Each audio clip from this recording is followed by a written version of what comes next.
디자인을 하면서 가장 힘든 부분 중에 하나를 이야기하라고 한다면 전문가나 대중에게 디자인 결과물에 대한 다양한 평가를 수용해야 된다는 것입니다.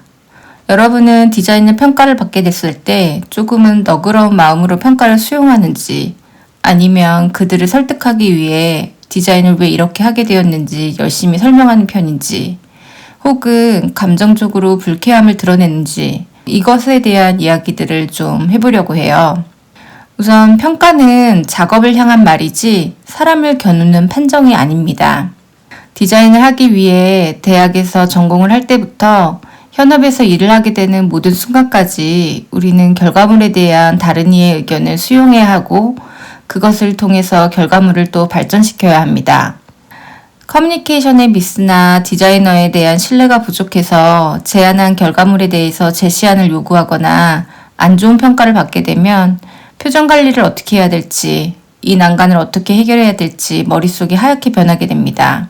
특히 경험이 많지 않은 디자이너일수록 이런 상황에서 평정심을 유지하기는 더 힘들죠. 물론 클라이언트와 바로 프로젝트에 대한 커뮤니케이션을 하지 않는 경우에도 우리는 디자인에 대한 냉혹한 평가를 자주 받게 됩니다. 같은 팀 내의 선배들이나 디렉터를 통해서 디렉션을 받기도 하고, 프로젝트에 함께 참여하는 다른 부서 사람들의 의견에 대해서 프로젝트의 방향이 바뀌기도 합니다. 지극히 일방적으로 회사 대표의 취향에 맞춰가지고 디자인이 결정되기도 하죠. 디자인의 올바른 방향이나 완성도에 대한 정량화된 수치가 있다면 이렇게 많은 의견을 들어야 하고 이것들을 수용할 것인지 설득할 것인지 고민을 하지 않아도 될 것입니다. 소비자가 완벽하게 원하는 방향을 알지 못하는 생산자의 입장에서는 다양한 의견을 내면서 가장 최선의 것을 만들기 위해서 노력해야 되는 것이죠. 회사 내부에서 디자인에 대한 경험이 많고 디자인 성공 사례를 다수 가지고 있는 곳이라면 우왕좌왕하지 않지만, 경험이 많지 않은 회사거나 디렉터가 의사결정을 확실하게 내리지 못할 때, 혹은 디자인팀의 의견이 회사 내부에서 잘 받아들이지 않는 경우 이런 시련을 많이 겪게 됩니다. 여러분은 다른 이의 의견을 잘 수용하는 디자이너인가요? 이런 질문에 다수의 사람들은 평가를 잘 받아들인다고 이야기를 할 것입니다. 면접에서 가끔 이런 질문을 하기도 하는데, 타부서나 다른 팀원들 간의 의견 대립이 있을 경우 어떻게 해결할 것인가에 대한 질문입니다. 대부분은 자신이 다른 사람의 의견을 잘 듣는다고 이야기하지만 사실은 그렇지 않은 사람을 더 많이 만나게 됩니다. 수업 시간에 학생들 중에 학교에서 진행했던 과제에 대해서 이런 질문을 제가 해봅니다.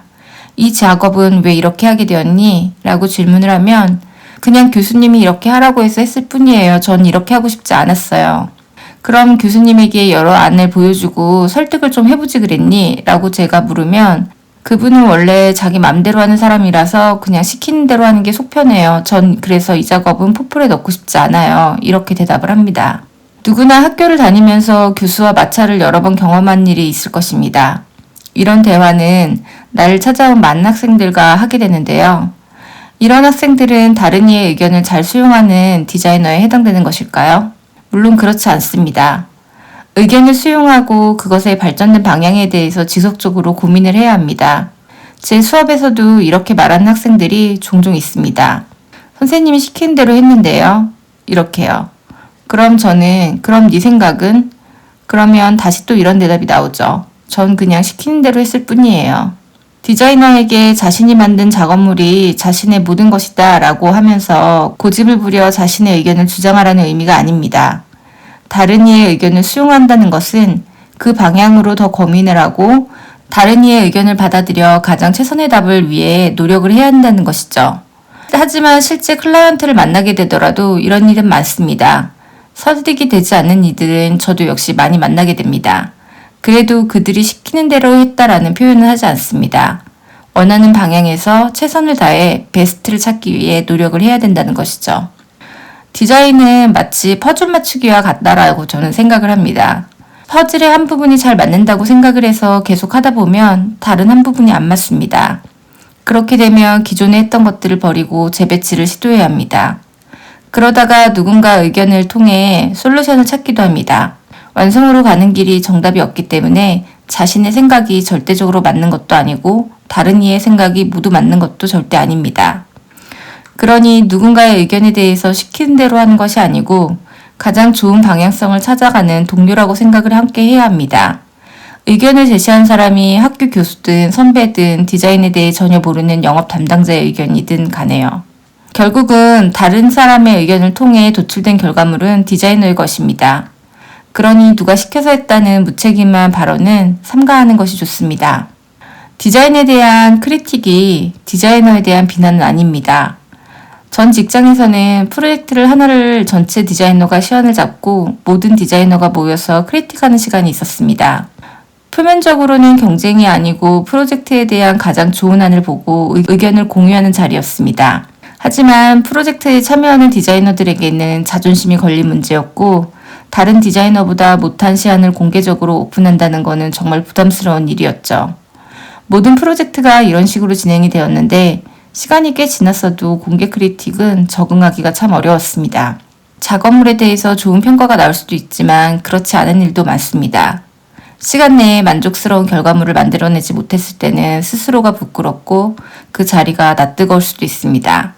하지만 결과물에 대한 크리틱은 그저 디자인에 대한 비판일 뿐입니다. 디자이너에 대한 비난은 아닌 것이죠. 좋지 못한 평가를 받는 것은 일단 기분이 좋지 않습니다. 하지만 같은 프로젝트를 하는 사람이기에 하나의 공동체이기에 불편한 이야기까지도 꺼내는 것이죠.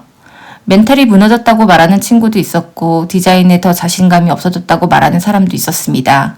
디자인에 대해서 자세하게 의견을 낸다는 것은 그만큼 디자인에 대해서 꼼꼼하게 확인을 하고 의견을 적극적으로 준다는 의미를 가지고 있습니다. 후배의 자존감을 세워주기 위해 마냥 칭찬만 해줄 수는 없는 것이죠. 디자인 평가에 대해서 평정심을 잃지 않는 것이 정말 중요합니다. 얼마 전 제가 들은 인터뷰에서 어느 작가는 좋은 작가가 되려면 깡이 있어야 된다라고 이야기를 했습니다. 그가 말하는 깡이라는 거는 작가라는 직업은 많은 사람들의 평가를 듣게 되는 직업이기 때문에 다른 사람들의 평가를 듣고 그것을 성장의 발판으로 마련하는 힘이 있어야 한다는 이야기였습니다. 그의 이야기를 들으니 작가와 디자이너는 비슷한 점이 저는 많다고 생각을 했습니다. 유명 작가만큼 디자이너는 대중 앞에 나설 일이 많지는 않지만 누구나 쉽게 평가를 할 수 있고 또 대중의 선택을 받아야 되는 일이기 때문에 그만큼 누군가의 평가를 쉽게 듣게 됩니다.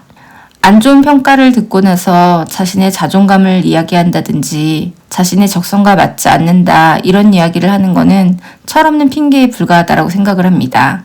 유명한 디자이너나 작가라고 하더라도 누구에게는 처음이 있습니다. 그리고 어설프고 부족할 때라는 것은 누구에게나 존재합니다. 그때 좋지 못한 평가를 받았다고 해서 자신에 대한 자책과 감정적으로만 대한다면 그들은 모두 잘 성장하기 힘들었을 것입니다. 평가에 대해서 이성적으로 생각을 하고 자신이 개선할 부분을 찾아서 근성으로 험난한 디자인 업계에서 잘 버티는 힘을 가져야 합니다.